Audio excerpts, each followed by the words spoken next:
안녕하세요. 데스노트입니다. 오늘 C콜 강의는 마지막 시간이에요. 제가 나중에 뭐 또 생각나는 게 있으면 별도로 업로드를 할 예정이긴 하지만 이 공식적으로 이 연재하는 강의는 오늘 강의가 마지막이 될 예정입니다.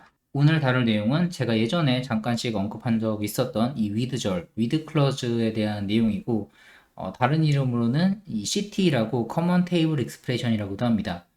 이 위드절의 목적은 서브 쿼리랑 굉장히 비슷해요. 이 쿼리를 한 번에 처리하기가 어려울 때 이 임시의 테이블을 만들어 놓고 그걸 땡겨 쓰는 그런 역할을 하는데 이거 말로 설명하는 것보다는 보여드리는 게 빠르니까 오늘도 바로 한번 들어가 보도록 하겠습니다. 오늘 사용할 데이터도 지난 시간과 같이 이 던더미 플린 페이퍼 세일즈를 쓸 거고요. 우선 가장 쉬운 예시를 보여드리기 위해서 프로덕트 아이디별로 이 퀀티티의 썸을 그룹 바이를 쳐가지고 한번 쿼리를 작성해 보도록 하겠습니다.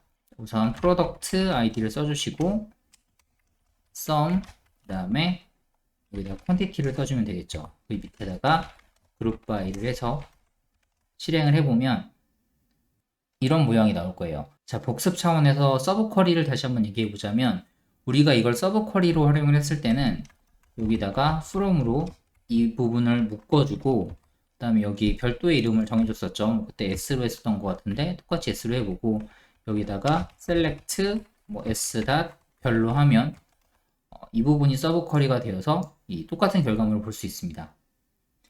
자, 이거랑 굉장히 비슷해요. with close는 어떻게 쓰냐면 이 부분 다 지우고 다시 써볼게요. 맨 처음에 with를 써주시고 그 다음 이 쿼리를 통해 만들어지는 이 테이블의 이름을 하나 정해줄 거예요. 여기서는 그냥 temp로 할게요. 그 다음에 as를 써주시고요. 괄호를 써주신 뒤에 이 안에다가 원하는 쿼리를 쓰시면 됩니다. 우리는 지금 이거 쓰고 있으니까 이걸 한번 그냥 바로 이 안에다가 이렇게 넣어 볼게요. 자, with close는 이 부분을 가장 앞에 써주고요. 그 다음에 완전히 새로운 쿼리를 새로 작성을 해주시면 돼요. 이걸 불러오고 싶으면 그때부터는 이 이름으로 불러오면 됩니다. 예를 들어서 select 별 from 하고 temp 이렇게 하면 여기에서 만들어진 쿼리에 그게 1로 from으로 들어가서 전체를 다 불러오게 돼요. 자, 이게 with clause의 가장 기본적인 사용 방법이고 이걸 활용해서 이 똑같은 정보를 분기별로 한번 나눠서 구해보도록 하겠습니다. 자, 우선 1분기를 구하려면 이 from 뒤에다가 where를 써주고 purchased at 하고 2021년 4월 1일보다 작은 것. 자, 이 데이터가 지금 2021년 데이터만 있거든요. 그래서 이제 분기별로 나눠주는 걸로 한번 해볼게요. 그리고 이 이름을 1분기니까 Q1으로 바꾸고 여기에다가도 as 써서 Q1 quantity라고 한번 써보겠습니다. 이걸로 한번 다시 불러보면 결과물 자체는 모양은 비슷할 거예요. 그냥 이 날짜만 끄는 거기 때문에 이 1분기에 해당하는 프로덕트별 퀀티티의 합이 나와 있어요. 자, 이 뒤에다가 Q2, Q3, Q4 이렇게 각각 붙여볼게요. 자, 지금 이걸 한 쿼리로 만들기가 어려운 게 지금 보시다시피 웨어절에서 이 부분을 기점으로 끊어버렸으니까 사실 이 쿼리를 통해서 나머지 부분의 데이터는 구할 수가 없어요. 그래서 이걸 분기별로 조각조각 내가지고 한번 만들어 보도록 하겠습니다. 자, 그리고 with clause는 하나뿐만 아니라 여러 개를 계속 만들 수가 있어요. 그러니까 여기다 Q1을 만들었으면 이 뒤에다가 Q2를 만들 수도 있습니다. 방법은 되게 간단해요. 이 뒤에다가 그냥 쉼표 써주시고 이 뒤에 이 with 부분 빼고 이 뒷부분만 똑같이 작성을 해주시면 됩니다. 복사를 해서 그대로 넣고 이름을 Q2로 바꾸고 날짜를 4월, 5월, 6월로 바꿔야겠죠. between을 한번 써보도록 하겠습니다. between 2021년 4월 1일부터 2021년 6월 30일까지 이렇게 하고 마지막으로 이 부분도 이름을 바꿔줘야겠죠. 자, 이렇게 해서 Q1에다가 full outer join으로 붙여볼게요. 이 Q2를 붙여줄 거고 on Q1의 이 product ID 그 다음에 Q2의 product ID로 연결을 해서 두 테이블을 붙여줄 겁니다. 이렇게 하면 셀렉트 부분도 조금 바뀌어야겠죠. 일단 Q1에 있는 전체 데이터를 다 불러오고 Q2에서는 Q2 퀀티티만 불러오면 돼요. 왜냐하면 Q2에 있는 프로덕트 아이디 불러와봤자 중복되기 때문에 이걸로 한번 실행을 해보겠습니다. 자, 보시는 것처럼 프로덕트 아이디별로 1분기, 2분기 각각의 썸이 나와 있어요. 자, 이런 식으로 계속 Q3도 만들고 Q4도 만들어서 분기별 데이터를 위드 클로즈로 미리 준비를 해놓고 이런 식으로 조인을 해서 계속 붙여나가면서 3분기 데이터, 4분기 데이터를 채워나갈 수 있습니다. 자, 이번에는 또 다른 예제 쿼리를 한번 작성해 보도록 할게요. 똑같이 이 데이터 테이블을 이용할 건데 이번에 할 목적은 어카운트 매니저별로 가장 많이 퀀티티 기준 가장 많이 판매한 탑3 프로덕트 아이디를 얻는 걸 한번 해보도록 하겠습니다. 우선 기본적인 골격부터 먼저 만들어 볼 건데 select 어카운트 매니저 그 다음에 프로덕트 아이디 그리고 sum quantity from 튜토리얼의 런덤 플린 세일즈 자 그리고 그룹 바이로 이 1, 2 두 개 묶어주겠습니다. 어카운트 매니저별, 프로덕트 아이디별, 퀀티티의 합계 쿼리 실행해 보시면 자 이런 식으로 정리된 걸 볼 수 있어요. 지금 오더바이까지 한번 써볼게요. 보기 조금 더 편하게 오더바이까지 써보면 자 보시는 것처럼 어카운트 매니저별 각각의 프로덕트 아이디가 몇 개가 팔렸나 볼 수 있습니다. 자 이거를 with clause 안에 넣고 지난 시간에 배웠던 윈도우 펑션을 사용해 가지고 이 sum 기준 내림차 순으로 랭킹을 매겨 볼 거예요. 자 일단 아까 배웠던 것처럼 with를 써주시고요. 이름은 뭐 매니저 프로드라고 한번 해볼게요. as 해주시고 이 뒷부분 그냥 괄호로 한 번에 묶어버리겠습니다. 오더바이는 필요 없으니까 여기서 뺄게요. 이렇게 해놓고 일단 한번 보죠. select 결하고 from 매니저 프로드 하면 똑같이 나오겠죠. 자 그럼 여기다가 윈도우 펑션으로 한번 이 랭킹을 매겨보도록 합시다. 로우 넘버를 쓸 건데요. 뭐 랭크라는 펑션도 있지만 지난 시간에 배운 거니까 이 로우 넘버를 써서 해보도록 하겠습니다.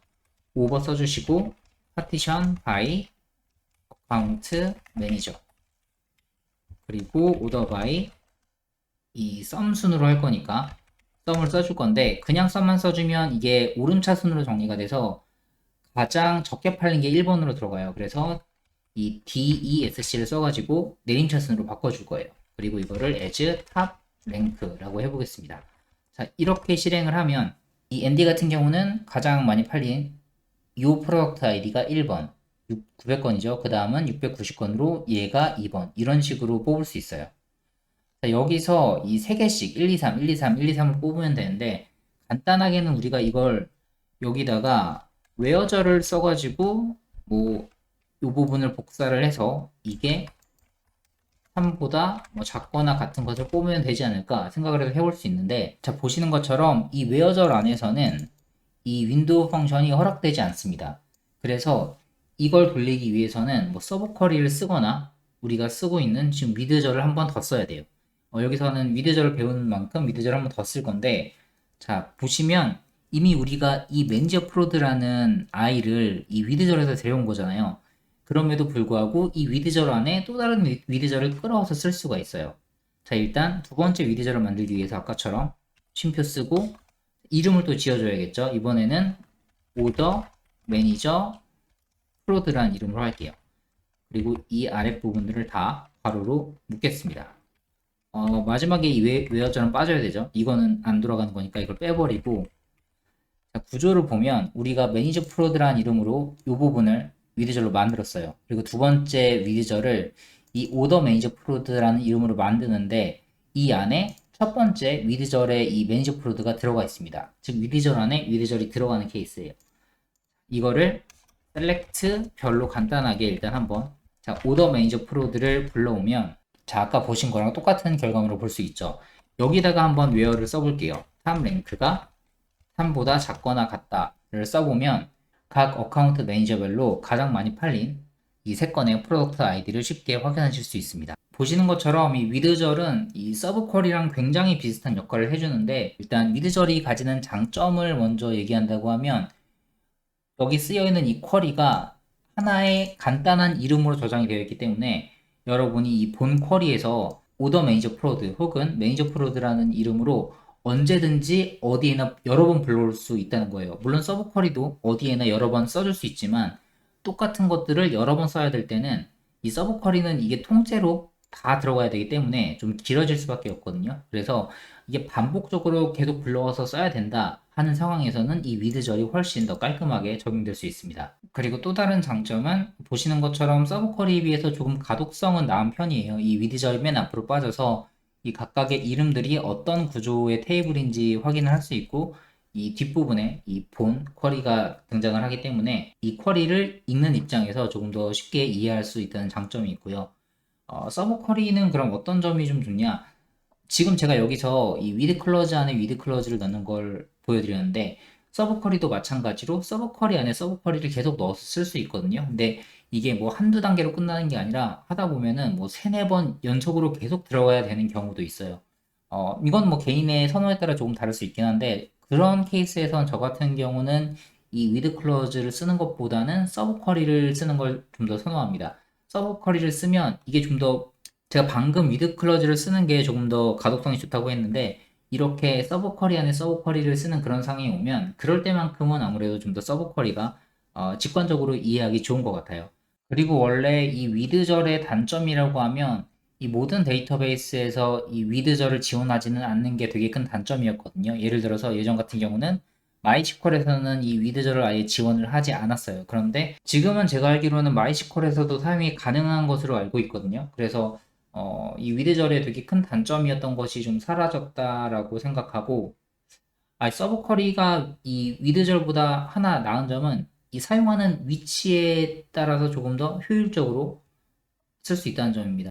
무슨 얘기냐면 제가 지지난 시간에 서브 쿼리 설명드릴 때 첫 번째에는 from 뒤에다가 이렇게 괄호를 쳐서 서브 쿼리를 적용을 시켰었고, 두 번째에는 where절에다가 썼었거든요. 그때도 그냥 포맷 자체는 동일했어요. 근데 이 위드절은 그 부분에서 조금 제한이 있습니다. 제가 이걸 한번 예시를 보여드리는 게 좋을 것 같으니까 간단하게 하나 쿼리를 또 작성을 해볼게요. 자, 이거 이름은 그냥 귀찮으니까 그대로 두고 이 뒷부분 그냥 싹 날려버리고 여기 조금만 수정을 하겠습니다. 어카운트 매니저 이름을 뽑을 건데, 자, 이렇게 해서 각 어카운트 매니저별로 퀀티티의 합이 뭐 특정 건수 이상인 애들만 뽑아 보도록 할게요. 일단 제가 결과를 모르니까 그룹 바이 원만 해가지고 셀렉트 별 매니저 프로드 이렇게 해서 일단 데이터를 한번 뽑아 보도록 할게요. 보시면 뭐 10,000건 이상 있는 케이스가 하나밖에 없네요. 그 다음에 6,000, 7,000, 5,000. 그러면 좀 적당하게 한 7,000 정도로 끊어보도록 하죠. 이 썸이 7,000 이상인 어카운트 매니저 이름만 뽑아보도록 하겠습니다. 여기서는 웨어저를 쓰는 게 아니라 해빙을 써야겠죠. 그룹 바이 한 뒤에 이 결과 값을 기준으로 필터링을 하는 거기 때문에 해빙을 써주시고, 썸 퀀티티가 7,000보다 크거나 같은 경우 이렇게 뽑아보면, 이렇게 추려진 어카운트 매니저의 한정에서 뉴욕에 판매한 건이 얼마인지를 한번 구해보겠습니다. 일단 이 부분에다가 새로 한번 쿼리를 쓸 건데, 튜토리얼 런덤이 풀린 페이퍼 세일을 다시 잡아줘야 되고요. 그 다음 어카운트 매니저 썸 퀀티티 이 밑에다가 웨어저를 써서 쉬핑 스테이트가 지금 이 주 정보를 갖고 있거든요. 여기다가 ny를 써서 이걸 일단 먼저 한번 실행해 볼게요. 제가 여기서 또 하나 말씀드리고 싶은 게, 서브 쿼리 같은 경우는 서브 쿼리를 써주면 어떤 식으로든 그게 작동을 할 수밖에 없거든요. 근데 위드절은 제가 이렇게 작성을 해 놓았다 한들 얘를 직접적으로 불러오지 않으면 얘는 전혀 영향을 주지 않습니다. 그래서 이걸 그대로 놓고 이 쿼리를 같이 실행을 하면 여기 안에서는 지금 이 이름이 등장을 하지 않기 때문에 아무런 영향 없이 이 부분만 확인을 할 수가 있어요. 돌려보면 그룹 바이를 빼먹었네요. 자, 그룹 바이. 자, 다시 돌려보면, 자, 뉴욕 한정된 판매건들이 나와 있죠. 그리고 아까 말씀드렸던 것처럼 이 전체 썸이 7,000건 이상을 기록한 그런 어카운트 매니저들만 여기서 뽑으면 되는데, 여기다가 and를 쓰고 어카운트 매니저 인 해서 여기다가 아까 그 사람들의 이름을 넣어주면 돼요. 그런데 지금 우리가 이 with 클로즈를 갖고 있기 때문에 이걸 활용하면 조금 더 쉽겠죠. 여기에 있는 이 어카운트 매니저들만 뽑으면 돼요. 이걸 얼핏 보면 여기다가 매니저 프로드 다 찍고 어카운트 매니저를 쓰면 되지 않을까 해서 실행을 해보면 이게 실행이 안 됩니다. 저희가 이 조인을 했을 때는 이 테이블을 통째로 그냥 딱 던지기 때문에 그때는 이게 잘 제대로 작동을 하거든요. 근데 여기에서 이런 식으로 작동을 하진 않아요. 그래서 이 위드저를 써가지고 이 from이나 뭐 join 테이블 전체가 들어가는 그런 부분이 아닌 경우에는 여기서도 서브 쿼리를 사용할 수밖에 없어요. 그러니까 위드저이랑 서브 쿼리가 같이 쓰이는 거죠. 그래서 가독성을 편하게 하기 위해서 줄을 바꿔서 select account manager from 자, 이름이 매니저 프로드였죠. 매니저 프로드를 여기다가 붙여놓겠습니다. 그리고 서브 쿼리 쓰실 때 하나 팁을 드리자면 이것도 같이 내릴게요. 이 부분을 탭으로 한 칸 들였어가지고 좀 더 가동성을 높일 수 있습니다. 이렇게 해주시면 서브 쿼리 안에 서브 쿼리가 들어갔을 때 어느 덩어리가 요거의 서브 쿼리인지 그거보다 한 단계 더 깊이 들어간 서브 쿼리는 뭔지 좀 더 편하게 읽을 수가 있어요. 자, 아무튼 요걸 실행을 해보면 자 보시는 것처럼 이 위드절에서 이 매니저 프로드라는 위드절에서 뽑혀진 이 어카운트 매니저들이 한정한 뉴욕의 판매 건들 합계가 이렇게 나온 걸 볼 수 있습니다. 자, 여기서 제가 말씀드리고 싶은 거는 자, 이 위드절에 잡혀 있는 이 네임만 뭐 from이나 join 뒤에 딱 넣어줄 때는 위드절이 되게 편하게 작용을 하지만 이런 식으로 어떤 특정 컬럼을 지칭을 해줘야 될 때는 어쩔 수 없이 또 서브 쿼리가 들어갈 수밖에 없어요. 이런 케이스에는 아무래도 서브 쿼리가 위드 클로즈보다는 조금 더 편하게 사용할 수 있다는 장점이 있죠. 자, 오늘 다룬 내용은 이 서브 쿼리랑 함께해서 조금 복잡한 내용이었는데 혹시나 뭐 이해가 안 되시는 부분이 있으면 댓글로 질문을 남겨주시고 지금까지 이 시퀄 강의 들어주셔서 감사하고 제가 앞으로 또뭐 자잘한 팁 같은 거나 좀 공유하고 싶은 내용이 있으면 그때그때 영상을 업로드하도록 하겠습니다.